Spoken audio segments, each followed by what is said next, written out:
Hey guys, Wyatt Claypool here. I'm starting to understand why Prime Minister Justin Trudeau is canceling all of his year-end interviews, because the boy seems a little bit mad.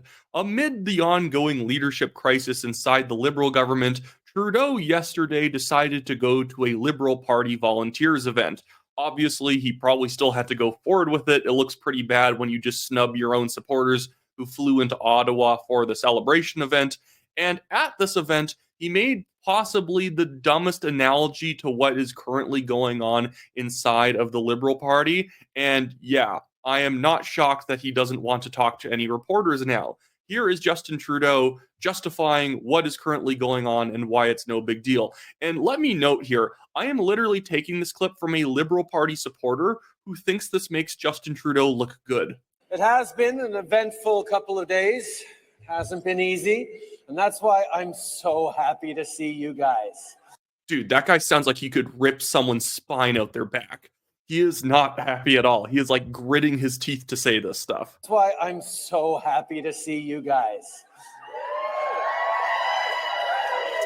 You know, it's hard. Someone probably pointed guns at them so they would cheer. Hard not to feel happy when we're like this, among Liberals, among family, because that's what we really are, a big family.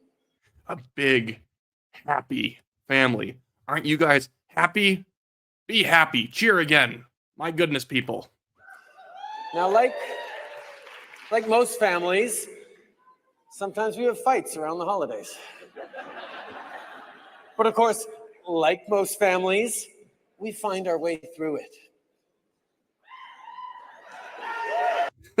Well, Justin Trudeau got through this recent crisis by divorcing his finance minister and deputy prime minister, if we're going to keep going down with this analogy. Yes, Justin Trudeau is managing this family affair quite well by kicking Chrystia Freeland to the curb and striking at anyone who opposes him. The only real family he has left at this point, let's be real, is Jagmeet Singh and the NDP, because quite possibly the NDP might have more support in their caucus for Justin Trudeau remaining prime minister than Trudeau's own Liberal caucus does. It's absolutely pathetic, and I think it says more about Jagmeet Singh than it does say about Justin Trudeau. I'm going to get to some clips of Jagmeet Singh in just a second here, because it's truly pathetic how he's justifying not throwing Justin Trudeau to the curb right this second. But before I do that, I just want to remind you guys, if you like this channel, go and hit the subscribe button below, like this video, leave us a comment. Really helps us in the algorithm, and I have a bet to try and get to 100,000 subscribers by next year in December, or I owe all of my friends dinner. So help a guy out. Don't make me have to pay $500 for these people's dinner. Anyways, so Jagmeet Singh has been tactfully trying to figure out a way of condemning Trudeau, attacking Trudeau, saying he should resign without forcing him to resign, because Jagmeet Singh is the most narcissistic politician in Canada right now. His only competition is Trudeau, and I actually think he's beat Trudeau for that. Singh, for some reason, is saying that he is going to give Justin Trudeau until late February or March, or else the NDP might end his government if Trudeau doesn't cave to the NDP on vague stuff. He still can't name what he wants from Trudeau, but conveniently, his ultimatum ends after Jagmeet Singh gets his pension. Now, honestly, I'm not even sure if Jagmeet Singh values his pension that much. I know he seems like a greedy narcissist, because he kind of is, but he's already pretty wealthy. I honestly think that Jagmeet Singh wants to keep this thing going until October. He just wants to be on camera. He loves going on shows like this. He loves that the media has to talk to him. He doesn't care if he's a laughingstock. He just likes cameras being pointed in his face.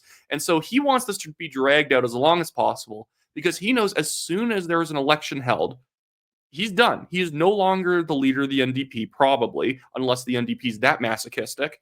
And he won't be on any shows anymore. He won't be playing video games with AOC on Twitch. He won't be playing video games with Hassan Piker on Twitch. He will just be some random jerk. He will just have to go back to flashing his Rolex watch to people at the coffee shop and seeing if they care there. He has nothing left to do after this next election, and his own MPs probably do want their pensions, and they don't get them until October. After the holiday period, after Justin Trudeau reflects, say he doesn't resign, then what?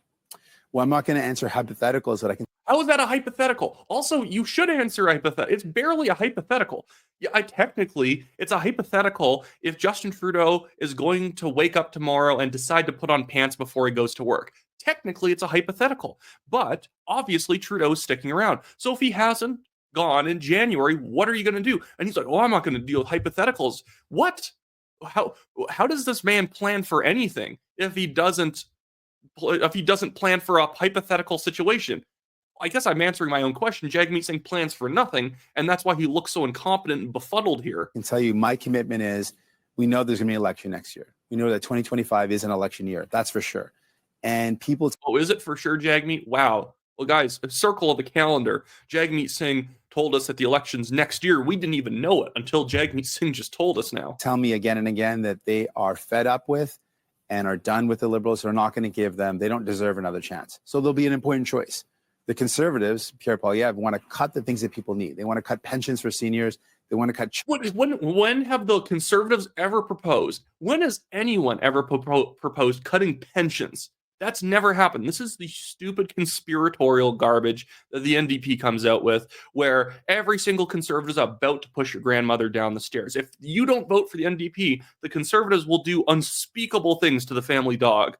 Like, I never understand when has any party been suicidal enough to decide to cut pensions? I think we should stop growing pensions because we've been adding a lot of money, indexing them to inflation. So I think it needs to cool down for a little bit now because spending just needs to be curbed in general. But all of the cuts that the Conservatives have proposed is in bloated programs with terrible results. Childcare for families. They want to cut investments in healthcare.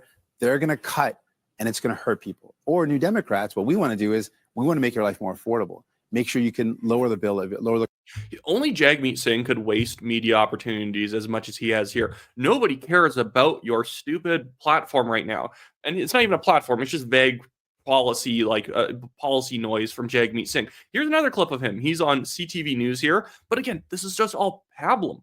What Jagmeet Singh? What are you doing? I sign up for NDP emails just to see what they're doing. Already 2 to 3 times today, I've gotten an email from them asking for $5. If you can't get people to give you more than $5, and that's really why they're emailing me, asking me for the bare minimum, because obviously nobody's donating to them. So they're like, can you do like $2.50? It's because no one's donating because he doesn't do his job. He is not an actual oppositional force in Parliament, even though that is currently his role, is to oppose. You've said on this program and many times before, this will be a case-by-case basis. Mm-hmm. What's the case that would see you continue to support them? What? That's the one thing the reason that's a terrible question is what has been the case where he won't vote for them. He only ever votes for them. He says, what's the case where you'll continue to support them? That's default. That's literally the default. But of course, I'm not going to answer hypotheticals. Well, like I said, I don't want to speculate on it. But I can't speculate. The crazy things happen. The sun might not come up tomorrow. I can't tell you. I can't speculate on hypotheticals. Who knows if we get hit by a meteor? I can't talk about hypotheticals. I don't even know if I'm going to be alive tomorrow. We've got scenarios. What still do you need from them? I get what you were getting before from the supply and confidence agreement, dental care, pharmacare, but what do you still need from them that would garner your support and confidence? Well, here's a concrete scenario. We've got Trump coming in at the end of January, and he's going to impose tariffs. Do we vote? That's an actual very fringe hypothetical. Trump's probably not going to be putting in the 25% tariffs. If we do the bare minimum, upping security on the border, which Trudeau's actually doing, we'll probably avoid the 25% tariffs. So he won't answer the very obvious hypothetical that Trudeau's still around in January. Way too fringe. No way Justin Trudeau's still around in January, apparently in the sick mind of Jagmeet Singh, who thinks that this is like a fringe possibility that Justin Trudeau might still be around on January 1st. But Donald Trump imposing 25% tariffs, that's like a 100% definite thing that is absolutely happening. Totally not NDP fear-mongering, just like them fear-mongering about the Conservatives cutting pensions. My goodness. But on retaliatory tariffs to say, no, we're not going to take that. We're going to fight back when it's going to cost you. If you think that you can put tariffs on us and get away with no harm, it's going to hurt you. It's going to cost Americans. It's going to raise the cost of items in America. So we've got a choice between a vote on retaliatory tariffs or triggering an election. And what's in the best interest of the Canadians? What's in the best interest of hundreds of thousands of workers who say, well, I don't want my jobs to be at risk. I want you to fight back and protect my jobs. I'm tired. I'm tired of this guy. You're not running against like Donald Trump. Jagmeet Singh is the most obvious politician I've ever seen in my life. He's like, oh, I think that if I start talking about I'm the tough man against Donald Trump, then people will vote for me. They're not. You're irrelevant. You're basically just Justin Trudeau's executive assistant. But like in a moment where every Canadian is talking about Justin Trudeau, Chrystia Freeland, the massive deficit, and Jagmeet Singh wants to talk about spending more money and how he's tough against Donald Trump. Nobody wants a fight with Donald Trump. People just want the tariffs not to happen, which requires us to do the bare minimum on national security. And I love all these liberals who come out of the woodwork, and liberals and NDP people saying, oh, all these people are trying to please Donald Trump, pleasing Donald Trump. Guys, we just need to do basic border security stuff we should have been doing anyways. Oh, but Donald Trump has said we should. Ergo, I'm not going to do it. My parents said I should eat some vegetables, so I'm just not going to eat vegetables. My goodness, people. I don't know what's going to happen. And so that's why I'm not going to speculate. But what I am going to say is there's going to be an election. And in that election, people will have that choice. You Democrats who want to bring down the cost of your groceries, want to build homes that you can afford. Conservatives want to let CEOs rip you off even more. That's an important choice. Last question. Rip you off even more. Yeah, and you could know CEOs invented inflation. It wasn't Jagmeet Singh and Justin Trudeau burning metric tons of money. And given the mess that we're in right now, what we've seen happen, reading that letter, do you regret not bringing down this government sooner? No regrets. What I'm focused. You're not bringing it down at all. Bringing it down sooner. He hasn't proposed bringing it down whatsoever. On is we've delivered for people. We brought in dental care. We brought in pharmacare. A million people in Canada have been able to go to the dentist and fix their teeth because we fought to make that happen. So we're going to keep on fighting for people. A lot of people would say those two boxes are checked. It's time for you to act on what you've been saying all along, that it's time for Trudeau to go. There's going to be an election. I know. So I could give him better talking points. I'm just asking Jagmeet even to lie a little better. Just lie. Just be better at being dishonest. He's not even good at being dishonest. Because at least if he had some good lines, I could be like, oh, okay, that's at least a smart way of trying to dodge this question. He's like, well, there's going to be an election. Yeah, okay, what's your point? But we're going to end this video off by talking about the TrueAnon liberals on social media who are still big believers. And we're taking a tour with our favorite gal pal, BK Belton here, who is one of the most diehard Trudeau lovers on the internet.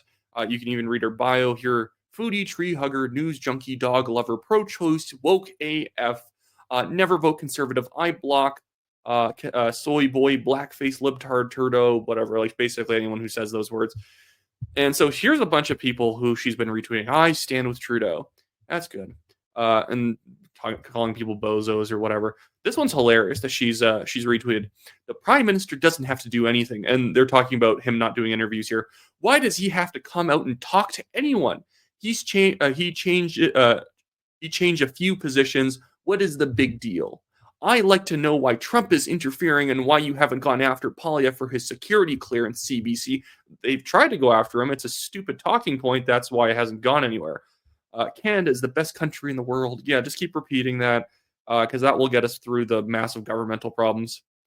Bill Rice here is make a difference and get rewarded. Donate to the Liberal Party of Canada now and get 75% back on tax time. Wow. Okay, guys, settle down. Guys, settle down. You don't have to be this. You're not going to get kicked out of the cult if you don't donate more money right now. All these stand with Trudeau people. I stand with Trudeau, and he should not resign. I don't personally know a single Canadian who wants to become the 51st state. Yeah, there's also, you guys don't realize when you're being trolled. The Toronto Police Association account is unprofessional. Because if you guys didn't know this today, the Toronto Police Association called out Justin Trudeau and the Liberals for being absolute just garbage on crime. I've seen so many people try and have this stupid response that don't they know that the police budget's mostly paid by the province and the local municipality? Okay, guys. Who passes legislation about criminal justice? Who has loosened the bail restrictions? Who could have done that? I don't know. His name's probably not Justin Trudeau. That's crazy talk. Justin Trudeau, he's the best. He's obviously the best. All these people are telling me he's the best. Vicky Campbell, for those of you clutching your pearls at a $60 billion deficit, it's actually $62 billion, you might be interested in knowing before you vote Conservative that during Harper's 8 years, his deficit was $127 billion. Trudeau inherited a lot of it, and Harper was handed a surplus when he took office. Facts. His deficit was $127 billion? Or are you talking about, no, you think that Stephen Harper in a single year had a $127 billion deficit. Vicky Campbell, either you're lying or you're actually this silly. You're a silly goose.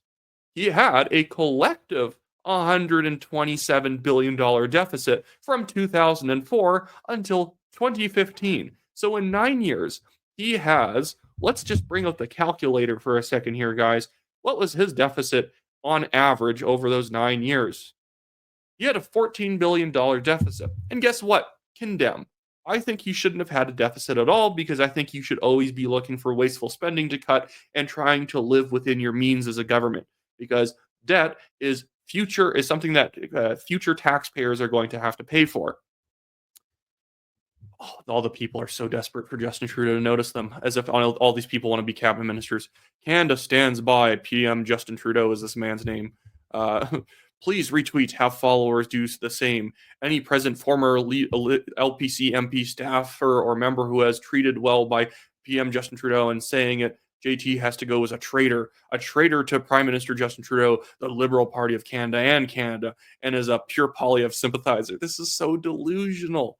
This is just ridiculous. I'm trying to find one from Belton herself because she's been pretty unhinged. She was literally just kept pointing, tweeting hurt people yesterday, which was a very odd tactic. Robert Fife, Toronto Star editorial board, calling on Justin Trudeau to resign. Creek Pete here saying, I'm calling on Robert Fife to resign. Are you Creek Pete? Are you? I hope that your fainting couch can hold up for all the times you're going to need it over the next 2 weeks. Being overcome by how much Canadians don't like the dear leader. Here's Cult Montreal, a very hacky liberal magazine, which, by the way, every year since 2020 has been getting massive subsidies from the Liberal government as well as the Quebec government. Here is their headline. At least 11 of Canada's legacy news outlets, including the National Post and Toronto Sun, endorsed the Conservatives in the last 6 elections. Here's an obvious mainstream media bias benefiting the CPC, despite Poilievre's claim of the opposite is true. I hate this talking point. That's not how it works. What they do to determine that 11 of them endorsed Poilievre or the Conservatives in the past, what they do is they just take whoever is the top opinion writer, and if that person endorses one of the parties, they just say that the publication endorsed them, even if it might be a very left publication, but their more centrist opinion writer might have said, yeah, I like Harper, and that's considered an endorsement. If that's true, the National Post in 2022 ended up endorsing the New Blue Party of Ontario, which is a great party in Ontario, but that obviously is not how the National Post works. This is all delusional.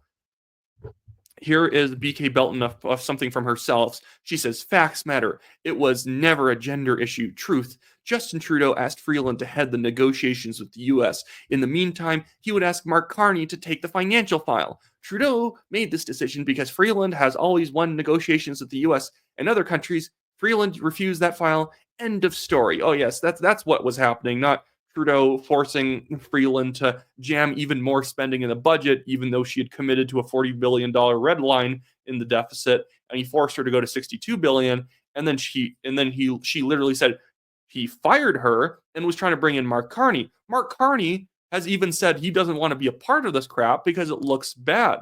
If Freeland was lying, do you think Mark Carney wouldn't have come in? He doesn't want to come in because now the whole thing is a complete bloodbath and it makes him look bad. It's not because actually Trudeau is way more above board than you think. I love all these people now turning on all of these, like they're turning on Chrystia Freeland as like a horrible harridan because she didn't give Justin Trudeau absolutely everything he wants. It is a cult. The leader is always right. Here's BK Belton. I think this might have been yesterday, although she's been tweeting a lot. She says, private sector experience. I've never worked for the government, but my 44 years of work experience did teach me that disgruntled ex-employees acting out are never right. Never right. Yes, disgruntled former employees are never right. Christian cred is gone now. IMO. I stand with Trudeau 2025. There are millions of us, which always gives me, there's approximately probably about 1 to 2 million Liberal supporters, which, if you check, is probably not enough to win the next election. Oh my goodness. These people just need a new hobby, and standing Justin Trudeau was never a good one in the first place. Standing Poilievre is not a good thing. Stop praising politicians. They are politicians, and politics is the art of making the wrong people do the right thing. Some people are actually the right people sometimes. I think Poilievre tends to be the right person, but it's always your duty to make them do the right thing. But in so many parties, and especially the Liberal Party, the entire party revolves around just cheering for whatever Justin Trudeau does without a hint of like actually having priorities or backbone. Whatever Trudeau decides is it. And if you turn on him, ergo, you're not loyal and you're a traitor. Like, these people act like communists. I'm waiting for the moment they start airbrushing Chrystia Freeland out of every single photo that she was ever in with Trudeau, and like replacing her with a different woman. Replacing her now with Dominic LeBlanc. It's always been Dominic LeBlanc the entire time. Anyways, that's it for me today, guys. Remember, subscribe to the channel, like this video, leave a comment, and if you want to support the legal fund we have, I have a Give, Send, Go link for that, both in the description below and always pinned at the top of the comments. And you can also look down there in the comment section, because I have all my socials linked: Facebook, X, and then Telegram. So if you want to join the Telegram group, I always post the new videos there, which probably gives you the fastest notification for when there's a new episode out. But anyways, see you guys next time.